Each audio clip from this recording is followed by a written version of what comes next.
So the purpose of tonight's meeting is actually to kick off our 2021 policy action initiatives. As many of you know, the Climate Reality Bay Area chapter here is one of 125 chapters around the country that are all executing the mission of the Climate Reality Project on a local level, right here in our own backyards. How do we create local solutions to the climate crisis? How do we get local activism to create change here in the Bay Area? So I want to cover three things before we get rolling with our guest speaker today. We want to talk about the theme for this year, 2021. And then we want to talk about what's our theory of change? How do we think we can affect policy? And then finally, we want to talk about how can each of you get involved this year to be part of the solution and make change here in the Bay Area. Now, under the topic of the first one, the theme, this year's theme is actually the same as last year's theme. We've decided, based on some discussions we've had as a group and a policy leadership team, to focus on building decarbonization as an overarching umbrella theme that all the 10 counties that make up the Bay Area chapter, we can all focus on. And building electrification, which specifically is about banning natural gas and not having natural gas in new building construction and maybe even existing building construction, is a theme that is gaining a lot of momentum and that each of our 10 counties is involved in some way, shape, or form. So it's a really unifying area of focus that we can have some synergy as we work together across the big footprint and the big county footprint that we have here. In past years, we focused on clean energy, 100% renewable energy. We focused on clean transportation, which accounts for 40% of our greenhouse gas emissions. But again, this year, our overarching theme is clean buildings. Now, that doesn't mean that we're not going to work on other policy action initiatives. It just means that that's the one shared initiative that goes across all 10 counties. But we do want to invite every county that's participating to also come up with their own priorities. They may be as transportation, they may be renewable, regenerative agriculture, it may be refineries in some cases. So at the county level, the county squads are going to be able to pick their own themes. And we'll be doing that a little bit in the breakout session later on in this call. So that's what's happening big theme wise and little theme wise. And I want to kick it over to Matt Bogosian here to talk a little bit about our theory of change and also how you can get involved. Matt, you want to go ahead? Great. Thanks, Wei Tai, and welcome everyone. Good to see all the familiar faces and the new ones too. So yeah, I'm Matt Bogosian, and my background has been in environmental policy. I worked at the California State EPA, and then was lucky enough to be a part of the Obama administration at the US EPA. And after that administration ended, I was again lucky enough to go through the training, the Climate Reality Project training in 2018 in Los Angeles. And I was super psyched about this chapter, got to meet Wei Tai and many of you there, because what I've learned along my little journey is that local policy action matters a lot in terms of making a difference. Really, local action drives state and federal action. And so with a lot of talent that we have in the Bay Area chapter, we formed a group to say, you know, the main activity of Climate Reality Project, as you know, is education. That's what we do. We have Mr. Gore's PowerPoint presentation, and we share it with our friends and families and community groups and whatnot. That's fantastic. But can we do more? Can we have direct policy action impact? And I certainly think we can, and we've actually proved that we can. So we put together a kind of a format for having that direct policy action using organizing principles that have been used in campaigns for decades, and so we developed what we call this squad approach, where our Bay Area counties, we call them policy action squads. And each of those squads are made up of volunteers, all of you, who are not particularly, expert in anything. They just know that something needs to be done. And so what we have put together is a program for these squads to come together to petition local governing bodies like a city council or a board of supervisors or whatever to demand a policy action to demand that governing body adopt a more aggressive greenhouse gas reducing policy. So something that matters a lot, not just anything. You know, there's a million things you can do in terms of GHG reduction, greenhouse gas reduction, but we want to focus on the highest priority areas. And when we got this going, and as we're doing tonight, we bring in an expert to talk about it. We brought in Hal Harvey, who had the Designing Climate Solutions book that he wrote, talking about the 4 main buckets of greenhouse gas emissions that matter a lot, where we get our energy, transportation, how we heat and cool buildings, and how we make things, manufacturing industry. And he explained that whatever policy action that our volunteers focus on, that we petition a governing body about, it should be demanding something in one of those 4 buckets. And so that's what we've done. And we've had some great success with all of you. And for those that have not been a part of a squad, this is what tonight's about, is getting a part of your squad and making direct policy action. What does that mean? That means before the time of COVID, that means going to a city council meeting or working with your team and going to that city council meeting and making the 2 or 3 minute ask to those elected representatives that they can do better in a particular area, either, one of those 4 areas. And so that's what our volunteers, many of you have been doing, and where we hope to add others in doing that work, because we're having great success. We set it up as a 90-day challenge, so we're not asking for a lifetime commitment to these volunteer activities, right? We're volunteers, we're busy, we're doing a lot of things, but it's putting that temporal layer on it is really proven to be successful, because we get people committed for a short period of time. Oftentimes that leads to multiple activities later on too, but that's all we're asking for you to do tonight, to commit to a 90-day challenge within your squad. And the squads get to, like Wei Tai was saying, the squads get to select the policy that they want to demand from their local governing body. The squad also gets to demand which governing body to target. All of those things are left to the squad, and it's exciting. And as you go down this journey, you'll learn from fellow members about some of the ups and downs of this work. It's not a walk in the park, but doing it together is definitely exciting. So that's our theory of change. That's how we are going about it. Super exciting, because we're making impact at the local level. That's influencing state and federal policy along the way too.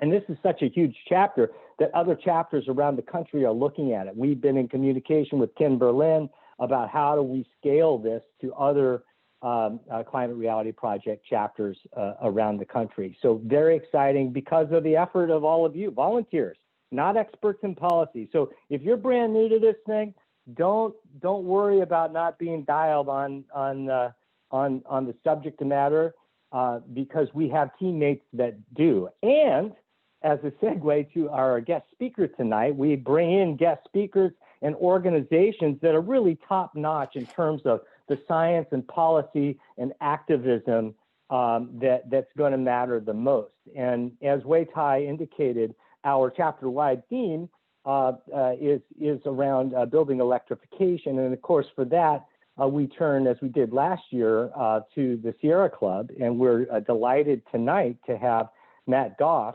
come on and give us his take about the playing field around electrification here and around the state, and how we can make the biggest impact. So without further ado, let me introduce Matt Goff.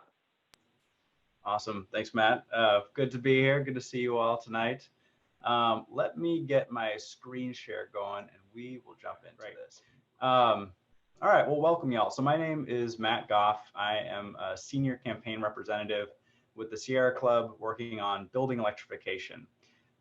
So with my role in the Sierra Club, I work with volunteer leaders and activists across California to build education around building electrification, and to advocate for electrification policies in local government. So I am excited to be here with you all again tonight to talk about some of the work that we accomplished in 2020 and the work that we are striving towards in 2021. So tonight I want to just share a quick overview of what we're going to talk about. So for folks who may not have been at this presentation last year or who just might be newer to building electrification, I want to spend a couple of minutes and talk about the what and the why of building electrification, so that we all have some common language and understanding to work off of. I'll talk about the progress so far, what we've accomplished, and then we're going to spend a good chunk of tonight talking about opportunities and challenges in 2021, and specifically existing buildings, sort of the elephant in the room. So that'll be a good chunk of the night. And then there will be about 15 minutes for Q&A at the end. So without further ado, let's get into it. Why building electrification? So we can see here that gas in buildings is exacerbating the climate crisis. The new data shows that natural gas has become the biggest driver of emissions growth globally in recent years. Unfortunately, gas companies connect at least one house to gas every minute, which means that there are more than 500,000 gas hookups every year nationwide. We can see in this pie chart in the US, gas consumption from buildings makes up 31% of total use. And it's clear that gas is the new coal. And if we're serious about meeting our greenhouse gas emission reduction goals, we need to take it on head on. To zoom in a little bit, California is a critical state to go gas-free in buildings. There are 10 states that are responsible for more than half of direct building emissions nationally. California comes in second place right after New York. If you dig into these numbers, California's buildings represent 8% of US greenhouse gas emissions from buildings. This breaks down to a roughly 50-50 split between residential buildings and commercial buildings. And the good news, though, is that as we electrify California, we can transform the national market for advanced electric appliances like heat pumps. We can normalize electrification as a concept, and we can inspire other states to follow suit. California is in a really unique position because we are the 5th largest economy in the entire world, and 1 in 8 Americans live here. So the policies that we pass in our state have a better ability to scale and ripple out across the country and across the globe. So the challenges are big, but we are well positioned to address them.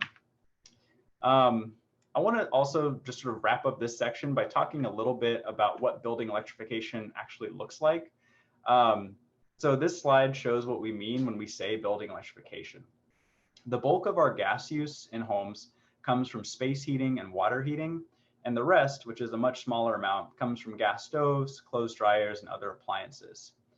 The good news here is that there are ultra efficient alternatives that can be used.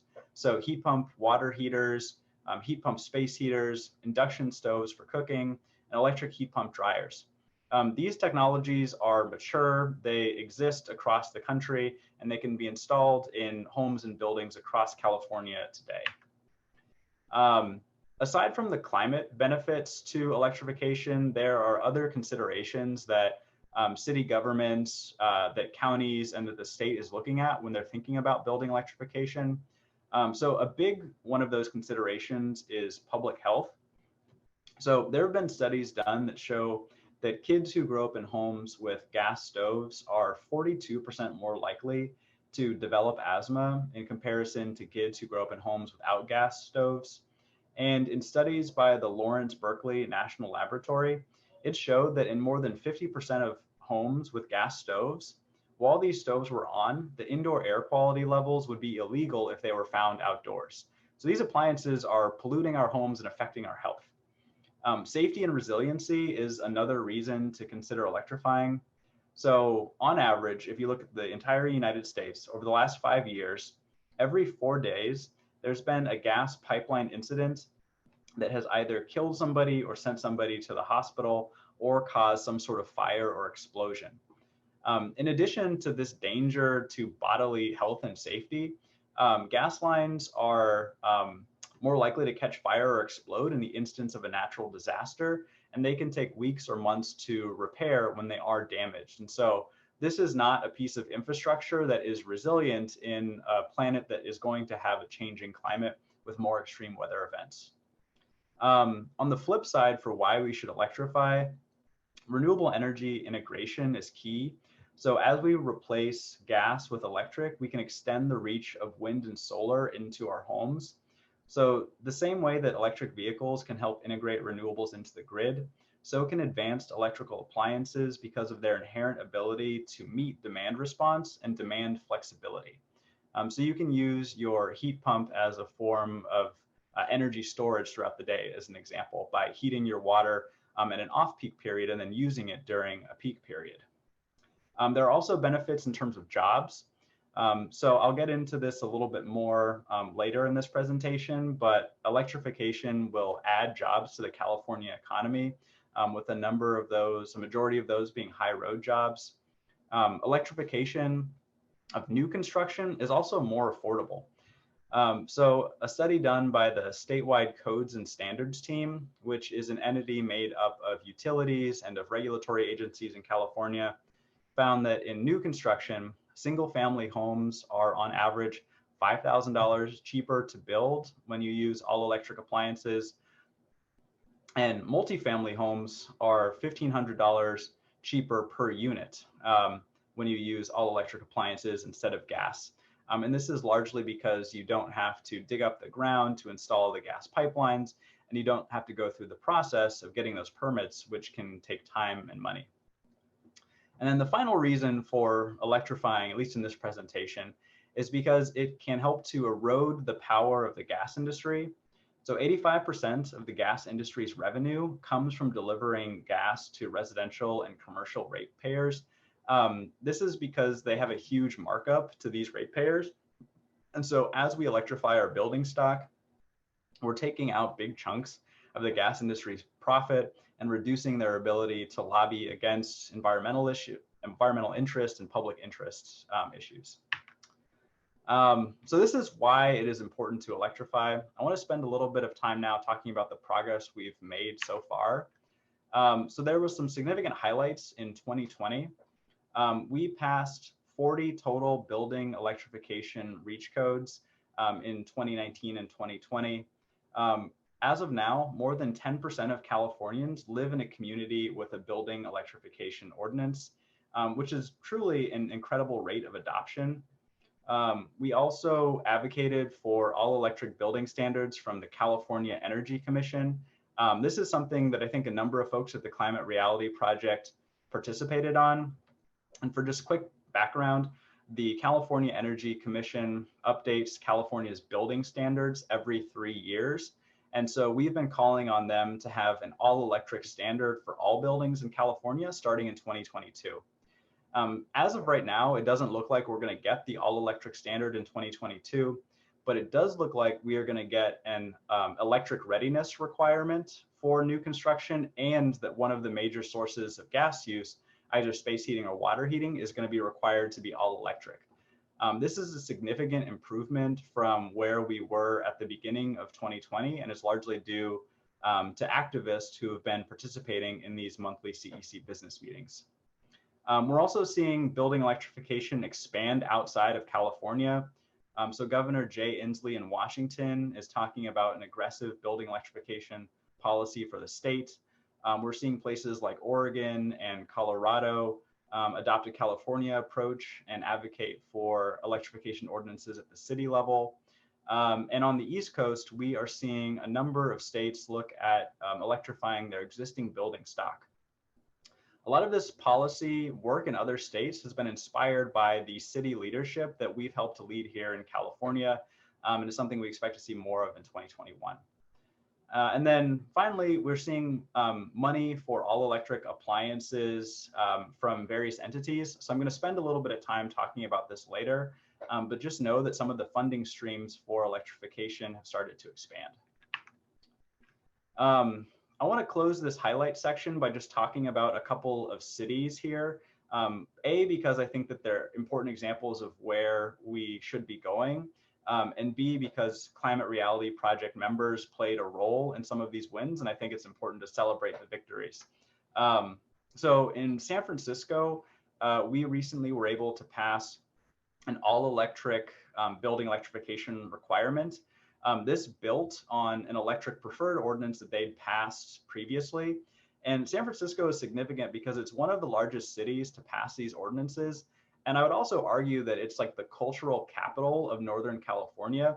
And it's just changed the conversation in Sacramento and amongst regulatory agencies about, what is actually possible for building electrification policy. If a city as geographically diverse and with a building stock as varied as San Francisco can go all electric, what argument does any community have that they can't go all electric? So it's helped to change that narrative. In San Francisco, we also saw support from labor, specifically the local pipe fitters union. This is significant because the pipe fitters are one of the groups of labor who are potentially negatively impacted by building electrification, and we've seen their opposition in other city ordinances. We were able to get pipe fitter support for San Francisco's ordinance through a lot of just conversations with local environmental groups and with the pipe fitters, and we identified areas of policy overlap that benefited both our cause and their cause. So in addition to having an all-electric ordinance, a coalition of groups supported the pipe fitters in their ask to the San Francisco Board of Supervisors to develop a gray water ordinance, which could help to mitigate some of the potential job losses that exist in building electrification. So this is definitely something that's still being worked out, but it's one of the first examples of green groups and labor groups working together successfully on building electrification, and could be a model of what's to come. And so this is something that we'll be looking to for more of in 2021. San Jose is another city worth highlighting. San Jose is the third largest city in California. They adopted a full-on gas ban, and it's the largest city that has done this so far, over 1 million people. So this is just a really big win. When San Jose passed their ban, we definitely saw folks in Sacramento pay attention, and we also saw cities in Southern California take note where there's been a slower uptick in adoption. And then the final city worth highlighting is Ojai. So Ojai is a small community, as I'm sure many of you know. There's only 7,000 people who live there. But it's worth noting because it's the first city in SoCal Gas service territory to adopt a building electrification ordinance.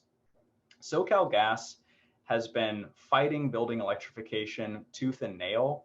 It's part of why we have seen a lot less building electrification in Southern California in comparison to Northern California. But Ojai's adoption of an all-electric ordinance is the first major crack in their armor. And I think it's a sign of things to come for Southern California. And we've seen a number of other communities really just in the last weeks in Southern California looking at adopting electrification themselves. So we did a lot in 2020. And the question becomes, what are we doing in 2021? So I think that we're continuing to lean into new construction. That's one of the big opportunities. So there are plenty of cities in the Bay Area that still need electrification ordinances. I think 33 of the 41 cities that have passed electrification ordinances are in the Bay Area, but there are still 70 odd cities in the greater Bay Area that do not have building electrification ordinances. And so I think this is an area where climate reality project squads can play an important role.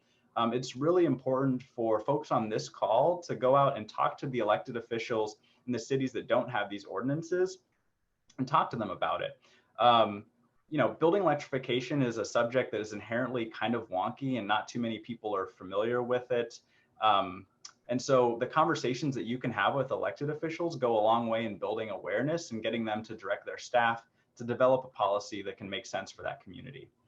Some example cities that still need ordinances: San Leandro, Daly City, Fremont, Scotts Valley, San Rafael, Sausalito, Petaluma, and many more. So there's a blog actually that I maintain that I'll share a link to at the end of this presentation that lists all the cities that have passed electrification ordinances.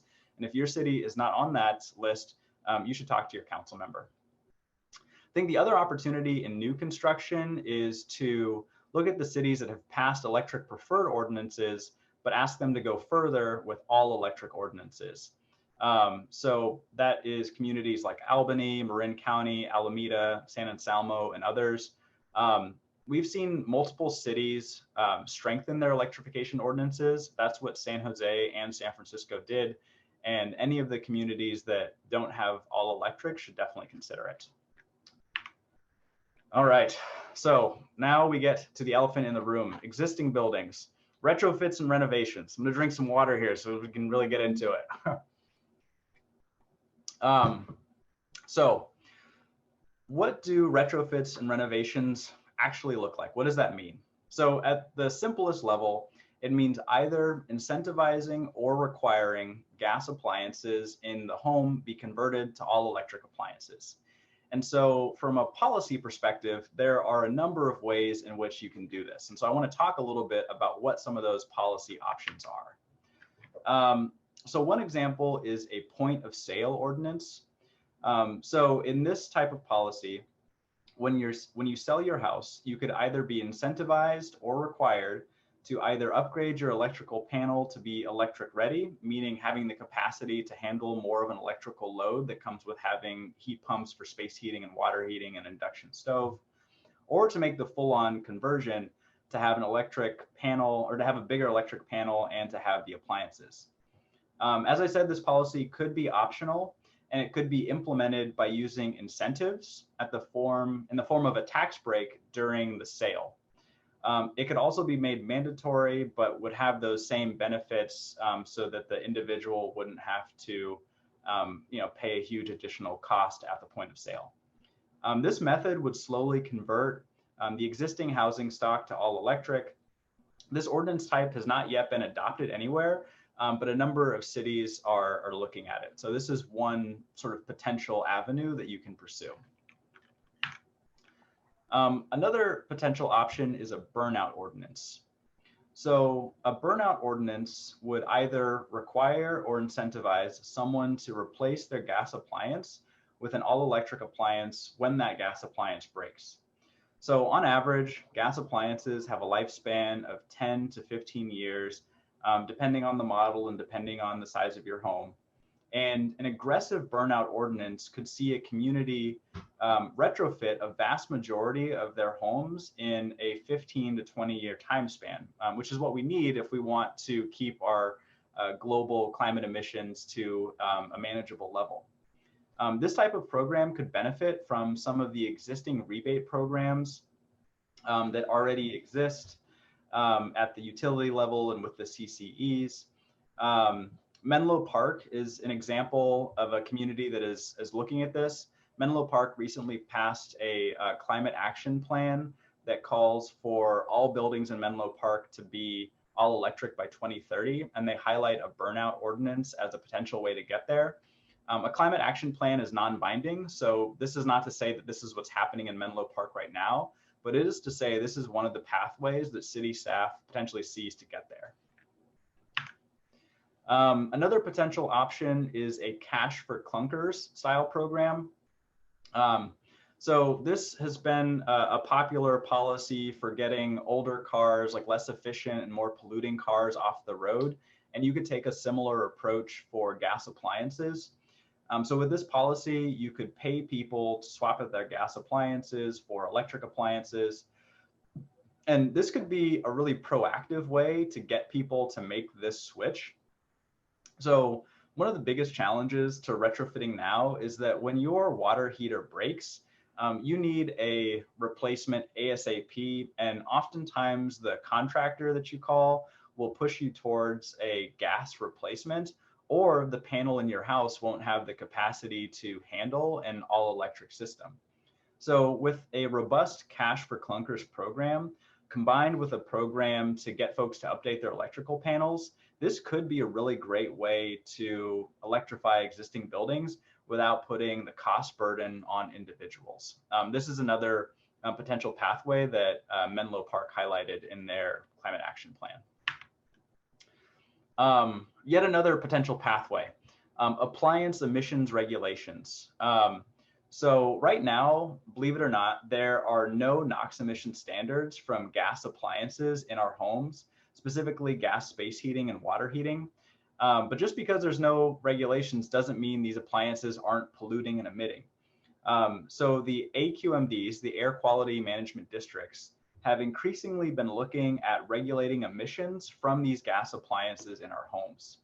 A NOx standard could impact new appliances sold in stores and make it easier to sell all electric heat pumps in stores. It could also apply to existing buildings. The activist community is currently starting to push some of the AQMDs to start a rulemaking process in 2021 for appliances from gas appliances in homes. This is happening both at the Bay Area Air Quality Management District and in the South Coast Air Quality Management District, which represents sort of the Los Angeles region. So the AQMDs could regulate these emissions from appliances and provide the money to help individuals make the switch. And then the final potential policy option that I have for this slide, for this presentation, though not the only policy option out there, is a renovation requirement. So in this pathway, you would establish a threshold where a home or building is incentivized or required to upgrade the electric panel in the home or replace the gas appliance with electric appliances. So like if you're renovating your home and the cost is more than say $100,000 or $250,000 or whatever threshold makes sense for the city, at that level, a retrofit requirement would be triggered and somebody would have to have an electrical panel upgrade or they would have to install the electric appliances. So those are some of the policy options that exist. Those are the opportunities, but there are also challenges. And so I want to spend a good amount of time just like talking about what those challenges are so that y'all are grounded in them and we can start to address them with elected officials. So one of the big ones that I'm sure folks have already come to on their own is cost. So it can be quite expensive to retrofit a building. I know that folks on this call have retrofitted their own homes. Wei-Tai, I'm looking at you. I'm sure there are others who have done that. And so, depending on the size of your home and the age of your appliances and what your wiring looks like, you can spend $5,000, $10,000, $15,000 to retrofit a home. And so this cost is something that only like a small percentage of the population is both like able to do and like willing to do. And so it's not really feasible to ask everybody in California to bear the individual cost of a retrofit. And truly these policies won't pass city councils if the burden is put largely on individuals. So then that raises the question, how do we pay for electrification in existing buildings? And I'll add this caveat at the top that this question is not fully answered, but there are funding streams that exist now that could be expanded that would address these problems. So one example is funding from utilities and community choice energy or community choice aggregator programs. We've already seen some of these funding streams open up. So the Sacramento Municipal Utility District has a reimbursement program for converting to electrical appliances. Peninsula Clean Energy, which is a CCE, has a reimbursement program for converting to electric appliances. The amount of money that is reimbursed varies. I think Peninsula Clean Energy right now has up to $2,500 for conversions to a heat pump water heater. And so this is not insignificant, and we could call on our utilities to further expand these programs for the benefit of greenhouse gas emission reductions and public health, and because having more people use electric appliances benefits the business of electricity providers. And so there's an incentive on both ends, and it can be a way to justify costs. Another potential action is local bond measures or climate funds. So Berkeley recently voted on a bond measure to help cover climate programs. Unfortunately, this bond did not pass this time around, but it is an example of how a community could cover the cost of an existing building electrification program. Regulatory agencies are another potential funding stream. So the CEC, the California Energy Commission, the Public Utility Commission, the Air Resources Board, and the Air Quality Management Districts. They have pots of money for programs around energy efficiency and greenhouse gas emissions, weatherization, things like that. And I think that we can make the argument that building electrification fits into those buckets, and some of that funding could be used to cover the cost of retrofits.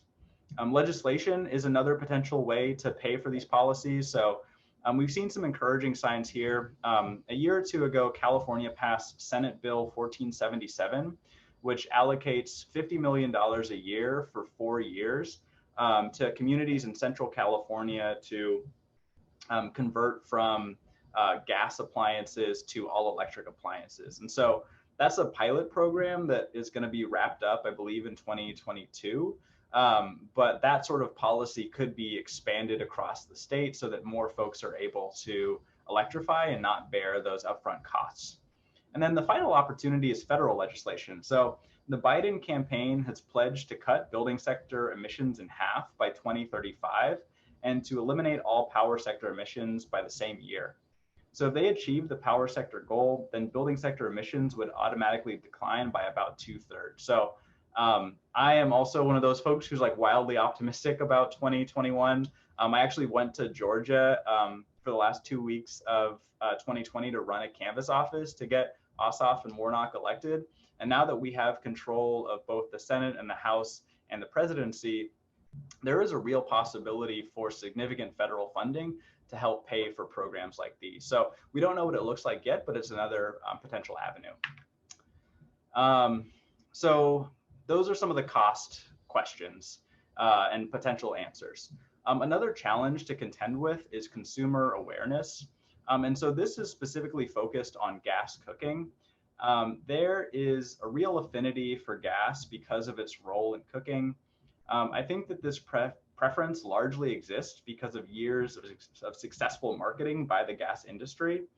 And so it's a lot to go up against. One of the first things that you will likely hear from friends or family or city council members when you talk about this issue is like, oh, but I love cooking on my gas stove. You want to take that away? And so I think the answer to this challenge is to highlight the health impacts associated with gas in our homes. I think that most people would be happy to, trade off like not getting asthma or exposing their kids to harmful chemicals if the other option is to use like an efficient induction stove. And then to dig in on the induction point a little bit further, studies have shown that once people cook with induction stoves, the bias against all electric cooking shrinks dramatically. This is largely because most people think of electric stoves as those coil stoves from the 70s that just don't work really well and burn your food and take forever to heat up. Induction technology is just a much better way to cook. You have more precise temperature control. You have a cooler kitchen. You're not emitting harmful chemicals into your home. And so once people experience that, it can really help change the conversation about the preference for gas over electric cooking. And then I think the other big challenge of 2021 is just going to be the gas industry itself. So you can see this quote here. This is from WISPA, which is the Western States Petroleum Association, in reference to Berkeley's gas ban, which was passed about 1.5 years ago. It says, can you imagine if every local municipality takes up this issue? It's death by 1,000 cuts. This was when only one city had passed this ordinance, and now we're up to 41. So that death by 1,000 cuts is like currently in process, and they are fighting back hard. I cover all of California in my work, and on Tuesday night, I was at a city council meeting for the city of Santa Barbara. They're currently looking at adopting an all-electric code for 2021. It's probably 2 or 3 months down the line for moving forward. But at that city council meeting, SoCalGas representatives and front groups that they have funded and created were there spreading misinformation. And so I expect that to continue to happen in 2021. And I expect, unfortunately, for us to see more of this in Northern California, especially as we tackle existing buildings, because this is getting into the core of their business and of their profits. And if we can create, successful models to how to electrify existing buildings, there's no future for them, and they know that. So they're going to be fighting hard. I think that we can overcome the gas industry as demonstrated by the 41 communities that have already passed these ordinances. But this is an important dynamic to keep in mind as you are organizing in your local community. And then I want to close tonight by just talking about a couple of important stakeholders that we need to make sure that we're engaging. So environmental justice communities and low-income communities in California need to be reached out to. They need to be engaged in this work, and they need to be a part of the inner circle of decision-making for strategy and tactics. So electrification must prioritize low-income housing. It's got to focus on health and resilience and lowering bills for people. The way that we can do this and ensure that these prioritizations actually happen in our action is by partnering with affordable housing groups, community groups, and equity groups. And some of the key tenets that we should embody in our thinking and that we should share out as we're talking about this issue to other people is that we have to avoid things like displacement when we are electrifying our buildings. We have to avoid increasing rents when we're talking about building electrification. So you can imagine a scenario where let's say a multifamily building is owned by a landlord and they decide to retrofit to all electric appliances. It's oh, that's great on the surface. But if the consequence of that is that rents are raised by 30% or 50% and 10% of that building or 20% of that building is forced to move out, we haven't actually solved the problem. We've just moved that problem onto another population and furthered historical inequities. The same thing is true for increased rents. So if a retrofit or renovation is done and the folks living and renting in that house are forced to pay more in rent because of the electrification, that makes it harder for folks, especially folks who are living paycheck to paycheck. And again, it isn't solving the problem, it's just changing the problem and putting it onto a different population. So we can avoid these things as we electrify our existing buildings, but we need to be intentional about these potential pitfalls as we advocate for our solutions. And so I wanted to make sure that that was something that was covered on this call today. The other thing to note is just avoiding the cost of stranded gas assets falling on those who can least afford it. So if California electrified only along the coast and only in wealthy communities, the gas infrastructure and gas companies would still exist. Those infrastructures would age, and those costs that are normally spread out across all ratepayers in California would be focused on the communities that were left on gas. And so if those communities are disproportionately low-income communities or communities of color, again, we haven't solved the issue. We've just made it harder for a certain population in the state. So we need to make sure that we are electrifying California equitably and evenly. So looking at where we're prioritizing this work and making sure that everybody benefits from building electrification. Another stakeholder to consider is labor. And I recognize I'm going a little long here, so I'm trying to wrap up these last couple of slides. So labor is an important stakeholder. They don't have one unified position on building electrification. Local labor's position is largely influenced by the local utility. So in PG&E service territory, we've seen some of the local unions be more friendly. In SoCal Gas service territory, we've seen the unions be less friendly and sometimes aggressive against electrification. I think that we can make inroads here if we do more to highlight the jobs benefits that can exist from building electrification. So there's a study done by UC Berkeley and UCLA that found in a high building electrification scenario in California, we can add over 100,000 new jobs by 2045. And so if we have a smart and managed transition from gas to electricity, we can make sure that labor is not left in the lurch, and that's going to bring them onto our side. And this is my final slide. So I think that I just want to close with how you can influence your city. So grassroots action and activism is the key to success for building electrification. It's how we've gotten these 41 cities to pass these ordinances so far. It's how we're going to get even more to pass those ordinances this year, and it's how we're going to tackle existing buildings. So education and lobbying is key. Like I mentioned earlier, electrification is kind of a wonky subject, and our city council members might not be aware of the issue. And so by meeting with your elected officials and staff and talking to them about why this is important, you can start the ball, get the ball rolling and get these folks to take action and to start pushing the ordinances on their own. Giving comments at public meetings goes a long way to hold folks accountable and to get elected officials to take action. Coalition building and outreach is key. So making sure that we have a bigger tent and that a variety of stakeholders are represented in our advocacy can make our efforts better. Media work is really important. So this is a great way to educate the public, making sure that we're getting letters of the editor in local newspapers and getting op-eds published. Social media is another awesome way to engage the media. So your council members are probably on Twitter. You can tweet at them directly and they will read what you say. And so I'd encourage you to use those new online mediums as a way to pursue our goals. And then just good old fashioned grassroots advocacy, sending in petitions, recruiting other volunteers and activists, organizing public events, and joining workshops and community input sessions are a great way to make your voice heard. So that's all I've got for tonight. I really appreciate you all taking the time to listen to this Building Electrification 201. I know that I went a little bit long, but I want to open it up to questions now and see what folks think. So that's awesome. Hey, let's give a round of applause and thanks for Matt. You are a tour de force. Unbelievable, right?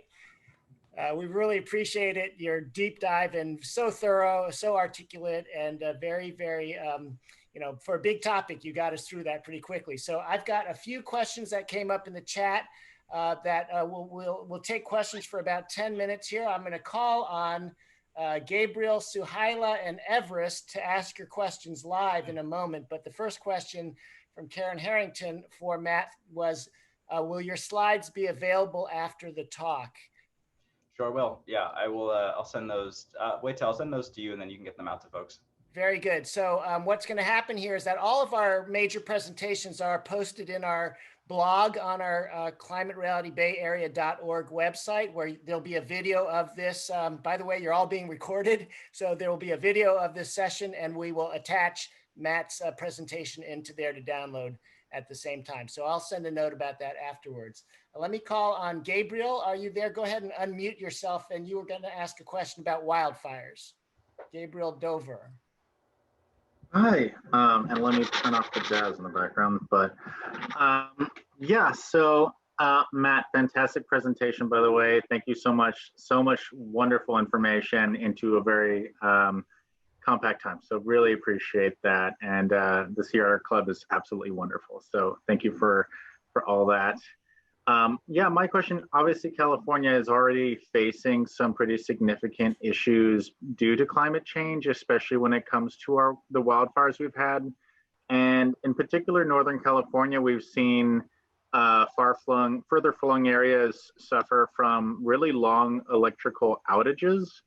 And what I'm wondering is what we can do to support especially low income housing areas and rural areas when they aren't able to heat their homes or make food during an electrical outage, especially given that alternatives right now seem to be a Tesla battery in your home and other options that seem unmanageable past much higher income groups.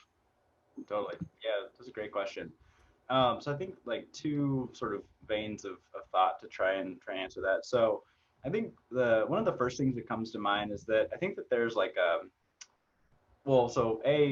yes, definitely California is in the midst of like horrendous wildfires that are only going to get worse with climate change, unfortunately. And, I think because of mismanagement in some cases at the state level, like we're experiencing these blackouts.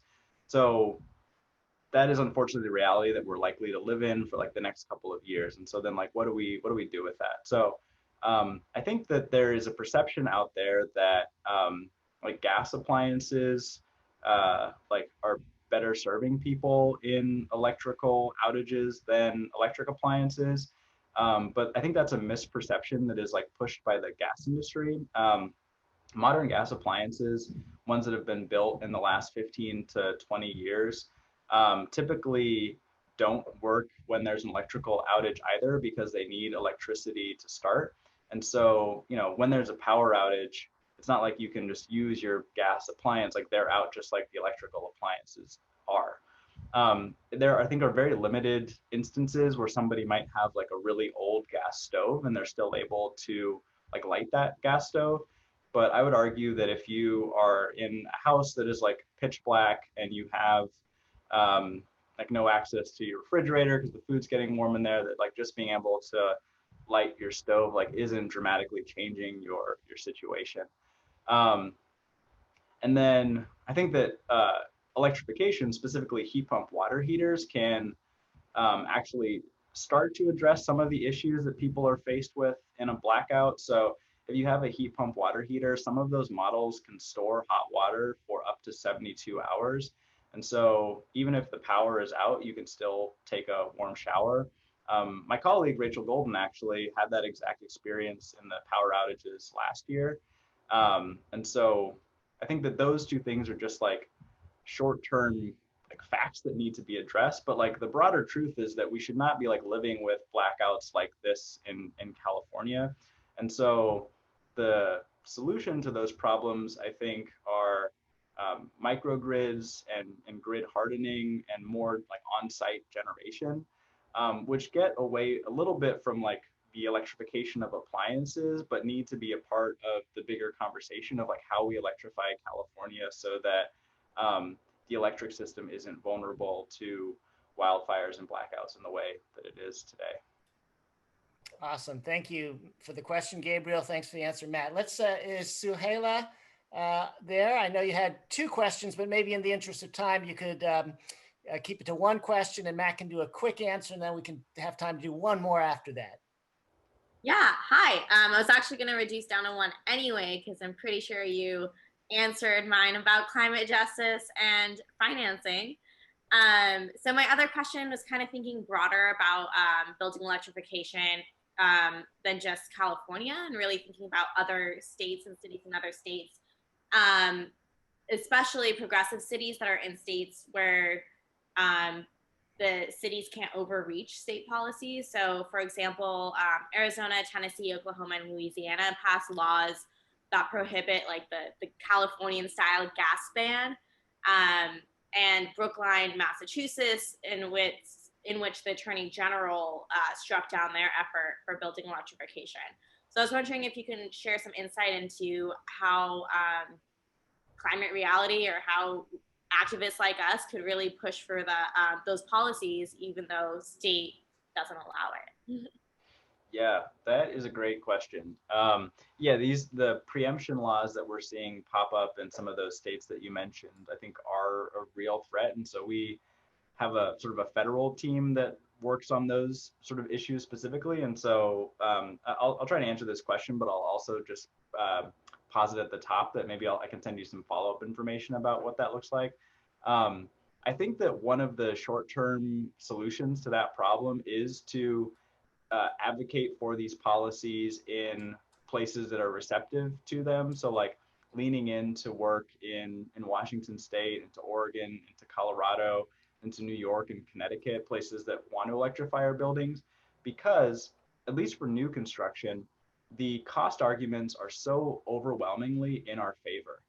It's already cheaper right now to build all electric than it is to build with gas, and that is only going to become more true over time. And so I think that some of these states that have preemption laws against electrification now are actually going to backtrack on these laws in the next 5 to 10 years when the cost savings are so obvious and the policy looks so backwards that it won't be able to be viable.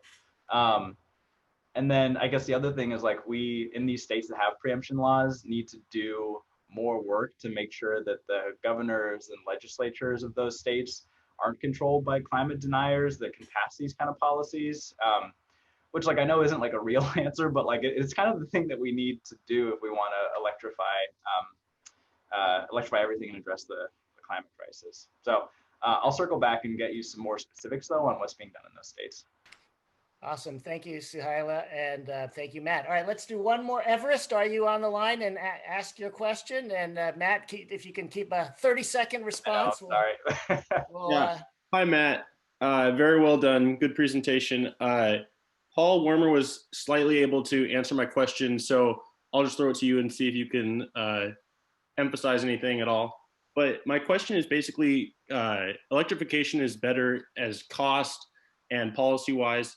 Is there anything that is absolutely necessary for natural gas that requires natural gas and can't be electrified? Or can electrification actually take over all aspects in a city and an all gas ban can be effective? Totally. So I think that by and large, the vast bulk of buildings can be powered with all electric appliances. So hospitals, laboratories, schools, residential, commercial, the vast bulk of these buildings can operate successfully using all electric appliances. I think that there are some like very limited, like heavy industrial appliances where gas might make sense. But it isn't something that is like it's a minuscule fraction of like the gas use now, and the ordinances that have been passed so far typically are limited to residential and commercial buildings and not to that sort of specific heavy industry application. And so I don't necessarily know that's something we have to worry a ton about. Awesome. Thank you so much. Well, once again, Matthew, let's give Matt a 2 thumbs up. Everybody, is this a good topic, building electrification, to tackle in 2021? We can't boil the ocean in just 60 minutes here.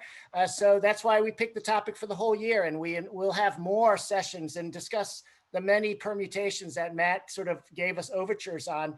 So if you know great speakers or you would like to be a speaker, please contact me or Matt Bogosian, and because this is a year-long discussion of how we're going to go after this. So